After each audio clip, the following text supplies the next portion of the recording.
Our guest today is Abby Mandella.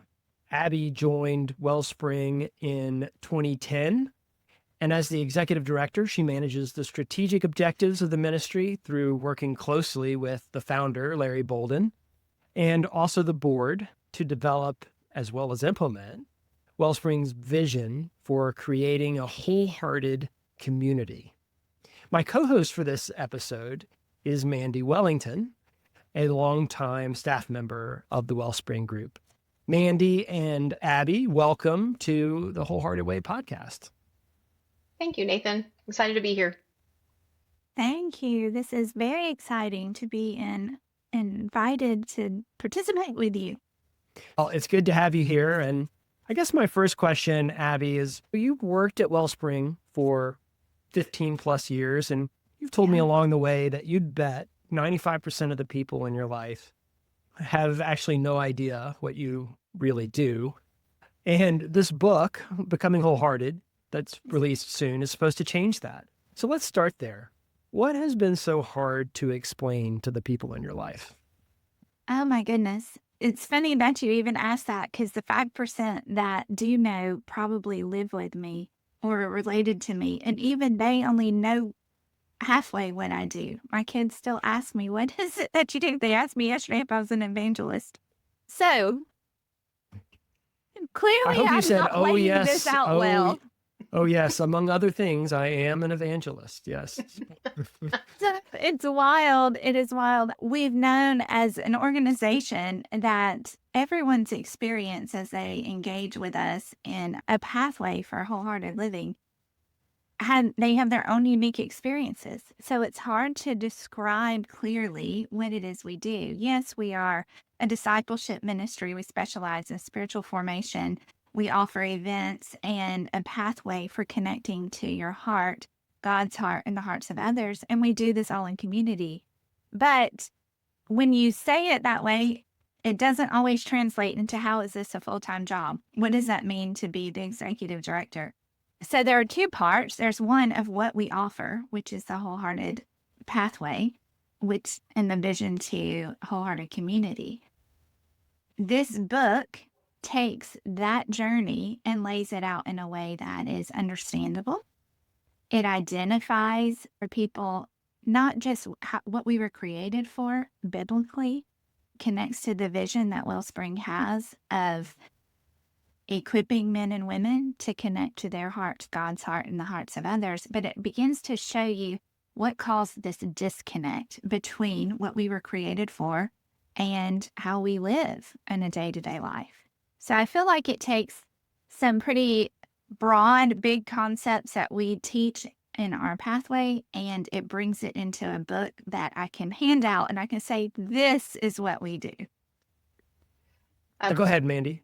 I was just going to I was connecting with the reality of how people respond to this explanation and what it really means to connect with your own heart, God's heart, and the heart of others. And what does that actually mean? But what I do find really resonates with people is when you get to the place where you start talking about the disconnect between, I've got these rational thoughts, and then I've got these emotions, and all this is happening, but then I'm in a situation and I'm living a different way than how I want to think or how I want to feel. And so all of those pieces are challenging to wrap your mind around. But one thing I do find that people lock in on is they can really grasp that how I want to live and how I actually live, those are sometimes in conflict with one another. I've gone to the Battle for the Heart retreat several times. I've been through the follow-through process several times, and I can relate to the challenge that you shared initially, that explaining to people what this is challenging. And as I heard you talk, I was thinking in my head about a recent vacation last year. My family and we went to the Yucatan Peninsula in Mexico. And you go down there and you have this dynamic experience, and it's in many different ways. Like, you had these food experiences. You had this experience with a particular tour guide at a ruin. You had this experience in the ocean. You had different smells and weather patterns and all of these things that bubbled up. And you come back and somebody says to you, how was Mexico? And you don't even know where to begin. You don't even know how to say it. And if someone who hasn't been there wanted to know and you handed them a guidebook of the Yucatan, it wouldn't give it perfect description, but it would show you enough that you'd have more clarity. And I'm wondering if that's what this process of seeing a book is like, and being able to help people see the disconnect that they have in their heart and then the ways that we're intended to connect in those three ways that you described. Yes, absolutely. That's a great illustration, Nathan, because until what you don't know what you need or what you're trying to pursue in understanding and in growth. But I think there's just this inherent place that we encounter as believers, whether it might be younger in our adult years or older in our adult years, depending on our story, but of realizing that there's a disconnect or the formula is not working anymore. And so this is really just giving a language and an understanding to that's normal, that's understandable, because really, unless you encounter God in this way, it's not always that easy to identify why this feels different. Yeah. You sit in a seat of you are managing every aspect of the ministry. So from the operational day-to-day detail to the experience that people have on retreats. Like, you're not doing this all yourself. You have a very capable team that's around you. Yeah. But you have a unique perspective on this because ultimately you are at the helm, responsible for developing and implementing this vision for the ministry. And in that sense, I'm curious what you think this book does for the ministry. How does it advance the ministry's goals? It's not just a book, it's even just being on this podcast. I was thinking about this last night in preparation of this interview. I couldn't be more excited in both directions. One, launching a podcast and beginning to be present out in the big world in such a way that is accessible. But that's the same thing that the book does. It gives us a presence and a placement of content that informs people, invites people. It opens up the door of accessibility to what we've poured our heart and souls into for the last 23 years. So another thing that's so exciting about the book to me, which I'm going to fangirl it for just a minute and say, here it is. It's coming March 17th. Now, is that a signed edition or did you get just the regular one? This is what I call a bootleg edition. It says specifically not for resale. Yes, it actually showed up at my door and I was so excited. I do have a signed advanced reader's copy that is safely protected somewhere, because some people will know that this book has been 12 years in the making. And when I say 12 years in the making, it has been a painful 12 years of development. Most significantly the last 4 years. So I am thrilled for what this means for the ministry. It really is it's a milestone. It's like an Ebenezer of saying, this is the offering. This is monumental of many years of work, lots of prayer, much sacrifice, and hearts poured into a project. And then I feel like we're launching, I would say a baby, but relatively it's like a teenager into the world. I'm really loving hearing your excitement, Abby, about this and just the idea of the launch of this. And you were just like proud of this moment is what it feels like to me. There are not a lot of moments that I get to be super excited and fangirl, because if my hand's in something, I tend to hold back on it. But with both the podcast and this book, I really am just a supporter. I get to be a cheerleader. And so I feel really honored just to be in this conversation right now. What's it like to not have to own something that's so helpful to the ministry, like writing the book? You don't have to write the book as the executive director. You get to use your words, be a fangirl of it. And you said you don't have to create the podcast. You get to be an advocate for the podcast and not own it. How does that feel to have those initiatives like that, particularly the book? Nathan, it touches exactly what our vision is, to be part of igniting a movement of wholehearted community. And we believe that we were created for, that transformation happens in community. And part of that, we are equipping men and women to reproduce, to replicate wholehearted community in their area of influence. So for people on our team to be developing things outside of me, outside of even our founder, it's the satisfaction of living that vision of it's being reproduced, it's being replicated in ways that are not dependent on one person, but it really is just an outflowing of their heart. So it's satisfying, it's fulfilling, and I guess I'm really grateful because neither one of those are my areas of expertise. So to be operating and living and working in a way of community that we're living out what we teach and we're each bringing our contribution, it's just what we're made for. And you say that's not your area of expertise, like writing a book. Is that what you're saying? Or do you mean something? Yeah. Writing a book or creating a podcast. Or there are a lot of areas. My area of expertise is accounting. So it's really a confusing thing that I'm in ministry altogether. Yeah, that's interesting. You've shared before with me and with Mandy that you consider yourself an introvert. Do I remember that correctly? Yes. And an accountant. But I've sat in a room at a retreat where you were teaching. So that's a different perspective, that maybe a contradictory perspective. Say more about community. If you're introverted and you're drawn to activities or skills like accounting, what makes it meaningful for you to take on a role like teaching? And what's hard about teaching? I don't know what we're going to uncover here, but I think the truth of it is that I entered Wellspring Group in 2010, somewhat accidentally, just in a season of trying to bridge in my career and feeling like the Lord had called me into this. I had no idea that the Lord was going to hijack my life plans, but he did. He did. Yes, I am an introvert. When I actually interviewed with Wellspring Group, there are a couple of things that I said, I'll do anything except this. And those things are the things that are highest responsibilities in my position now. And so my whole journey has been a stretch of 15 years. But really what happened is the Lord, through my experience in the battle for the heart, which is our primary offering, through my experience began to show me the ways that I was disconnected from his purpose and his plan for my life, and ways that I was protecting myself, and introversion and isolation was my mode of operation, but he was inviting me into more. And so as I began to experience his love and his pursuit in a deeper way, it opened my heart and myself up to connecting and staying engaged in community, getting really in touch with what his call was on my life.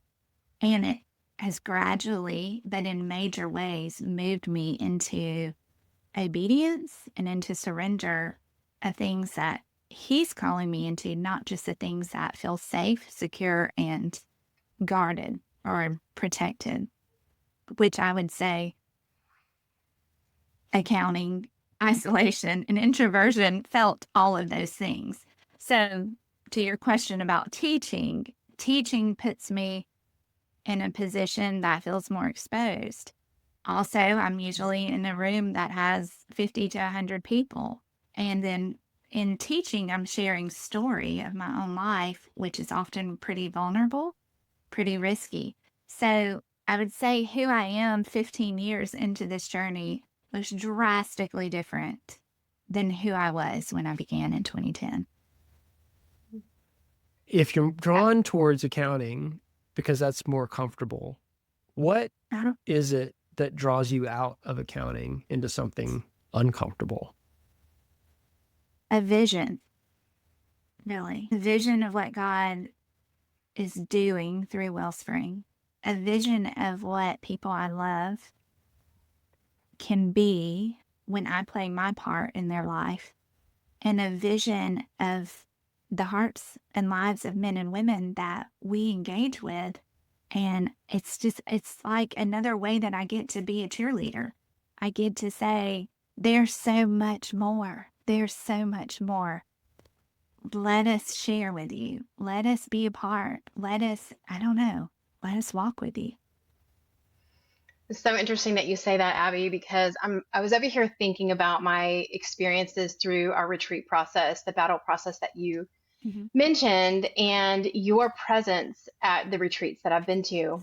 Your presence is such a calming one, but the word that kept coming to mind was advocate. I feel like when you come out and you show up, come out of that place where of isolation where it might be safer, and you take the risk and you show up, how I've been called out, how much I've felt your presence, but also your engagement, the way that you step in has called me to more in places where I felt unsure in my footing, or I was insecure about something and I Mhm. wasn't quite sure the way forward. I very much value, and I'm experiencing a lot of gratitude right now for your willingness to risk, because I've been on the receiving end of that propelling me forward.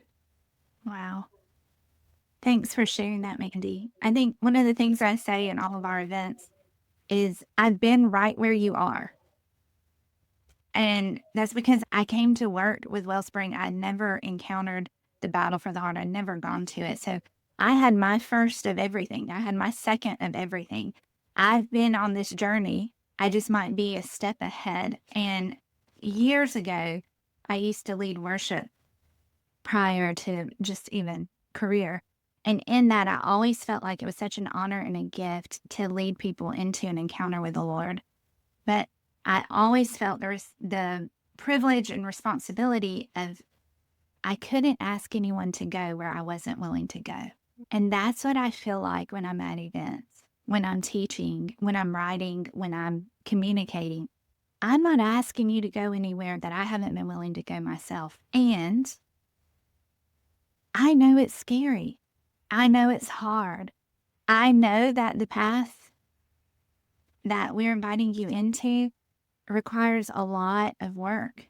And it's not just work in the word, it's not just work in your team, it's work in your story, it's work. I have a lot of support in my process. And so I just want people to know that I'm there with them. And I often say at the events, I'll hold your hand. There's only so far I can hold your hand, but for that weekend, if you need a hug, if you need a squeeze, if you need someone to just say, this is worth it, that's what I feel like my part is. Mandi, when you were sharing back to Abby about how you've been impacted by her, it seemed like it really struck an emotional chord in you as you were sharing that. Say more about what that meant for you to have that example or that influence from Abby. Yeah, thanks for the invitation for that. I think I was really connecting to what you named right here, the last thing that you named, Abby, that the willingness to hold someone's hand and to not, that you don't ask people to go where you haven't already been. So when you speak, there's an authenticity to it. I don't know, there's something very real. And so for me, I get really turned, it's really negative for me, people that like platitudes and things like, oh, this is what we need to do. And then when there may be a lack of integrity there. And so I think that did touch something in me in terms of the word that's come to mind is security. There was a restfulness, Abby, in the way that you invite people into this because of the way you do it so authentically. And so I'm touching both the what that gave me as a participant, that security, and I'm also touching a lot of gratitude because of the fruit that it's produced in my life, not just in my life, but then I think the trickle down effect to my kids and to my husband, to my world here in a little part of Georgia. Yeah, a lot of gratitude. Thanks for sharing that, Mandi. I'm connecting this back to the book. So the book conveys a lot of the concepts and ideas that are taught at Wellspring retreats. Yeah. Abby, how would you describe, for someone who doesn't have any experience, some of this fruit that Mandi has referred to that they might learn about in the book? So, if you think back at our history as an organization, our primary offering has been a 1 year process called the Battle for the Heart that consists of two events, two catalytic events, and a follow through process after each event. So you go That to a is, retreat, and that's the event. You go to a retreat for multiple days, and then you're in a small group and you're meeting once a week for a period of yeah, time. And then you go to a uh-huh, second retreat. And then following that, you have another Same small another group, 12 weeks of another small 12 group. weeks. Yeah. Yeah. So the way that flows is a year-long commitment. And it's an intensive, really, for a year. And we've experienced and we've seen men and women's lives change through this process. But it's a big ask, it's a big commitment. And it's hard to fully explain what you're going into. But it's really valuable, and there's a tremendous amount of transformation. What the book has done is it's taken a 30,000-foot view of those concepts and it's broken it down and to say, these are the pieces of the larger story. We were created to reveal God's heart and to glorify Him on the earth. There's an enemy that has come to steal, kill, and destroy. And the way that he does that is to disconnect us from that part for what we were created, disconnect us from our own heart, disconnect us from God's heart, and in that, to disconnect us from revealing God's glory to those around us. It uses stories to help tell the story. So if you read the book, you will see a little bit of my story in there. And that's humbling. It's also exposing. It's also scary because there are pieces out there that I'm having to trust the Lord with that part of my heart and story in the book. But it's not just mine. There are other stories throughout this book of lives that have been changed through the transforming work of God. And it's so exciting. Whether you can relate to my story or whether you relate to Bob Flahart, who's a founding pastor of a church in Birmingham, Alabama, I don't know where you might connect. But there's so much in here that's taking biblical concepts, biblical truth, laying it out in a way that you have these light bulb moments of, oh, that's what I've been feeling. Connecting biblical truths and earthly realities in the way that the enemy has sought to disconnect us or to distort our purpose and the call in our lives. And then it's giving you story that say, this is how men and women are walking through this. And this is how their lives are being changed. So it's a high level view, anchored in truth, connected to stories that gives you a picture of where you can go. That's very concisely put. For you, you talk about using self-protection, and you gave an example of people experience essentially an external force that is a disconnecting force. And so I wonder, like, for you, as you go through, you're around this ministry, you're around this language all the time, how do you prevent or counteract the disconnection that so many people, like the uninitiated, have experienced, and what certainly must bubble up in your own life from time to time? I'm a reflective thinker, so I tend to think a lot before I speak or do. That can be good, that can also be bad. But one of the benefits of that is when I'm faced with a choice of how I want to move forward in any situation, I often can just consider, what kind of woman do I want to be here? Or what does it look like to reveal God's heart? And so those might be the two lenses that are prioritized in how I move forward. And so when you have the vision and experience of the body of Christ as community and what we each offer and bring, being a fuller picture of who God is, it makes me more aware and intentional that what I have to offer matters. How I show up here matters. What I say now matters. My voice has value in the lives of the people that God has placed me with. So that helps me to move into things that don't feel as comfortable, that aren't as safe. As an introvert, I can tend to say I want to stay in a small bubble of people that I'm comfortable with.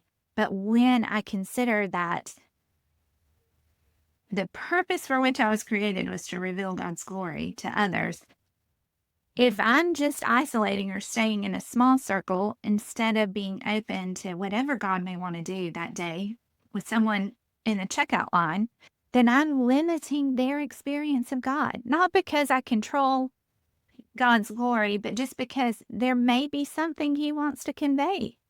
And so that's really where of my motivation comes from is I just want to be all God wants me to be, sensitive to what he's doing and show up, play the part he's given me. How does community help with that? Like your own community that you belong to. How does that add to reading the Bible, spending time in the Word, praying?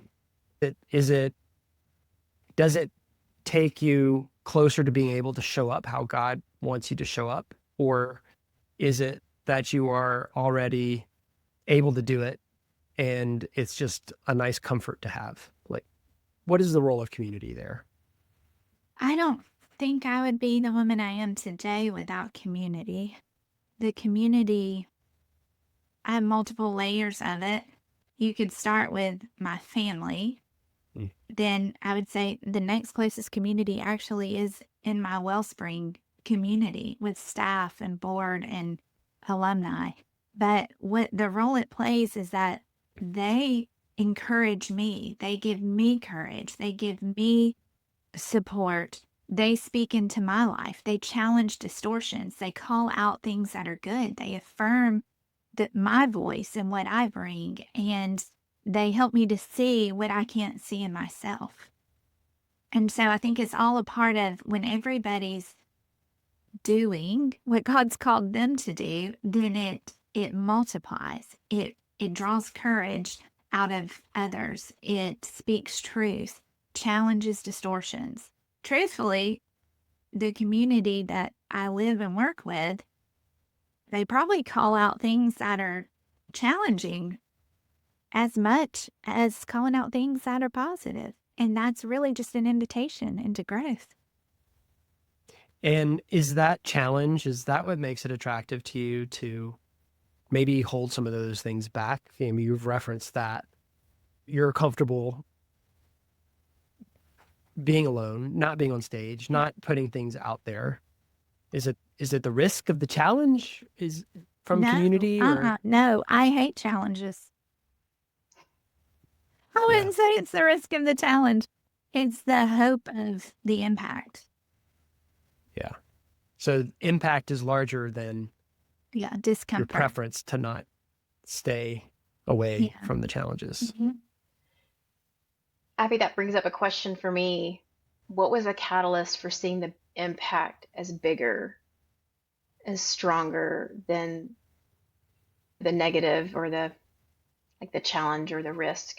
I think being in places where I experience people connecting dots with the Lord, connecting places in their lives where their beliefs, their belief system, or the way that they were making life work, and realizing, oh, that's not all God has for me, or that this is a pattern that is destructive or sabotaging what I really want. When you start to see that awareness and understanding connect, and then the way the Lord meets them in those places, bringing healing or bringing perspective of what could be, what could this look like? When you experience that in people's lives and in community, that's what makes you realize this is worth it.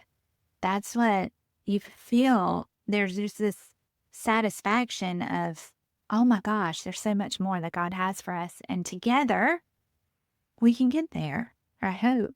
I know we don't get there until heaven, but it's all a journey of sanctification. I love that, Abby. Yeah, it's like a little taste. You are tasting a bit of heaven. Like you are tasting a bit of that eternal something, just the kingdom, honestly, is what that is. Yeah, I love that. I'm really aware. Like I feel really selfish in this moment. I'm like, oh, what it is that's motivating for you is so like other centered, and what's motivating for me in terms of being willing to take the risk is the wholeness that it produces in me. And therefore that when I'm operating from more of a whole place, and what I would say is like when I'm disconnected, usually some part of me is oozing. That's what I call it. It's like you feel really, you're in a painful spot, right? And so you want to shut that part off and you're operating from just the remaining portion. But when I'm operating that wholeness, I really do experience what that gives my family, gives those in my community. But I would say the first was the recognition of the wholeness in me, and that produced so much motivation for me.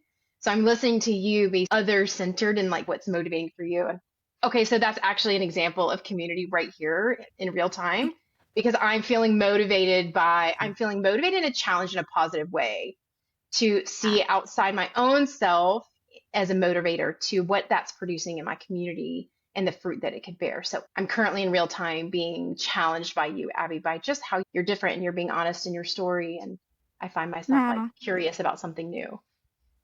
Thank you. That really gives me more courage to keep going because I think embarrassingly, I would say, I think I was so comfortable in where I was personally that it really took me seeing what it was costing outside of my life to not be who God created me to be. I think I was so shut down and I was so out of touch with what wasn't whole in my life because it was comfortable and it was safe. But when I got in touch with specific parts of my life and relationships that I knew I had not come through, I was not being the friend, the sister, the wife that I could be. That's when I really realized, okay, this sense of safety and self-preservation is actually sabotaging what I really want others to know and to experience from the Lord. Oh, it's beautiful. I really like Mandy's example that she shared, drawing inspiration from you as you were talking about things. And it's easy to lose sight of the impact we have on other people when we share our own struggles and from a vulnerable place, as you were sharing there, Abby. And we would prefer a common trait in modern American life is, oh, Mandy's struggling. Mandy, here are the 5 ways you can improve your life. And I'm just going to give you some advice. We really feel comfortable there. And it's horrifying to us to think of revealing the ways that we struggled and not being able to know what Mandy takes from that. One, it's horrifying because we're showing ourselves as weak when we worry about how we will be perceived if we're weak. And then 2, I can't know what Mandy takes from what I share. And so I can't know if it's valuable. And I think I can control it more if I can just tell Mandy what to go and do. And so I try to be mindful of that, having encountered it so many times, and it's easy to forget. But when I'm in a position where I'm leading other people and I'm not sure what to do and I'm grappling with fear or worry, simply by showing up and saying, I think we need to go this way and we have some concerns, but we're going to commit and we're going to go this way. You don't think about it, but the people around you who are watching you, they're also going to be emboldened by seeing your honest conviction and willingness to commit to a path. So it's a special duty of leadership, and you are in an important role as leader of the organization to be modeling that on a daily basis. It's funny you say that, just because it does feel vulnerable to lead because people are trusting and people are following. But I think that there's also a weight in being vulnerable and owning not just weaknesses, but owning what you don't know, owning the uncertainty, owning where your heart is in it, and just saying, I don't know all the way, but let's do this together, and realizing that God's responsible for the outcome. I'm just responsible for obedience. My primary job is obedience, walking in the way that the Lord's leading. The outcome is up to Him. And so it really is humbling when I consider it with our team, just how willing they are to walk alongside me, to speak into my life, to bring their voice and their experiences and expertise. It says something that they're willing to do that when you're in a position of authority. That says something very significant. We have a joke because as an Enneagram 6, I've lived most of my life predicting how we'll die. And so a lot of times I'm always like, I can see danger and be like, oh, is this how we die? Or is this how we die? And so I've really, in the last 2 years, gotten a lot of freedom from that. And really, the Lord has moved me into a perspective of this isn't how you die, this is how you live. This is how we're going to live. Follow me to fullness of life. And so it's really just been this shift in my life, which I hope has overflowed into leadership of really just taking the territory that the Lord's calling us into. So the Becoming Wholehearted, the book, comes out Yeah. March 17th, 2026. Yeah. And you're leading an organization that has produced the body of work that went into the book as well as its retreats. Can you say some specific hopes that you'd like to see emerge from this entire process? Oh, wow. This is not a marketing plug. I don't actually know our specific hopes, so anything that I say is on the cuff. But I really hope that it reaches hands of men and women who have found themselves in this place of saying, something's not working. And I feel like for myself, as a numbers girl, I think part of why I like numbers is because everything adds up. Like, it's consistent, there's formulas, and you're going to get a result. And in life, that is not what happened. It just isn't. It doesn't all add up. And you can do this and you might not have the same outcome because it's a broken world. And so I think there are places I anticipate that all people encounter of the formula isn't working. And I hope that when they come to that realization, or if they're already wrestling with that and questioning, okay, God, why is this not adding up? That somehow the Spirit drops this book in their lap and gives some perspective of, wow, I'm not different. I'm not messed up. This is a reality that we live in. And then they're inspired to connect with others and go through this and consider what the Lord might be calling them into that's greater. And fortunately, because we have been doing this for 23 years now, we have a pathway to offer. And so my dreamist of dreams, if that's even a thing, is that they move into greater experiences. That you start with the book, it opens your eyes, connect with this podcast, start to encounter the community that we speak of that's living this way, connected to God's heart, and then go further into small group studies and maybe, just maybe, come to the battle and I'll hold your hand. That's awesome. That's well said. I think that is a very compelling vision for the ministry. And I am right there with you in the hope that it has that impact. Yeah, I'm excited. And on the other side of it, I am very close to the two authors. Larry Bolden is our founder. I've worked with him obviously for 15 years, but known him longer than that. And then Anissa Sumler is my sister. And so I really feel like this is a relative coming that we're offering out into the world. And so my hope for them is that they experience the deep satisfaction and just the fullness of all that they hope that this book would be, because they've really sown so much into it. It has been a labor of love. There's been a lot of tears. There's been a lot of resistance just in the spiritual realm, because I really don't think the enemy wants this out there. And you might want to edit that. I don't know, because it just has been such a big thing that I really hope for them and for our team who's walked alongside of them for all these years, that we see the fullness, that we see the goodness of God through this. Yeah, that's awesome. We'll talk to Anissa and Larry in a future conversation about their experience and the challenges that they had in putting all of this together. But for you to see them suffer through it, follow through on it, and turn it into, it sounds like, an act of obedience to bring it to fruition, that's a pretty powerful statement. Yeah, just the vulnerability of laying their hearts out there and the stories that are in it. Every story that's in it was someone willing to open their heart so that someone else might see and connect to the goodness of God. Yeah. I love that so much. I feel like it's a product of 20 plus years of faithfulness to something that God was revealing and showing, and these choices to walk into hard paths.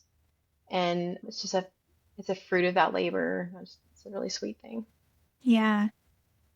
I think that's why we're so excited. And it's Good all in stuff. God's hands. It's the way of humility. We walk, we offer, and what the Lord does with it, it's in his hands. I feel like we get that comment a lot from people when they engage with this material. And so you've referenced that a few times here in your last comment. So I just feel a lot of satisfaction and hope, desire for people to receive that, to taste new parts of him that they didn't know were there. If someone wants to get their hands on the book, where should they go? Yes, if you visit our site at becomingwholehearted.org, that will give you the opportunity to purchase. You can pre-order, or if this is already live after March 17th, you can order through us. We are also on Amazon. On our site, though, becomingwholehearted.org, you will find other resources that accompany the book. We have some resources that are available for download, as well as a small group study guide, because we actually recommend you do this in community. We believe transformation happens in community. So if you buy the book, share the book, go through the book, doing a small group study guide to help unpack some of what we've touched on. Awesome. Abby, thank you so much for making time to be on the Wholehearted Way podcast. It was a delight. Such a privilege. Yeah. Thanks for letting me be in the beginning of it. Yeah, you're very welcome. We're honored to have you. And Mandi, thank you so much for co-hosting this conversation with me. Yep, it was fun. Thanks, Nathan. If you'd like to learn more about our podcast, you can subscribe on YouTube or in your favorite podcast player. And you can find out more at the Wellspring website, which is wellspringgroup.org. Thank you for listening or watching.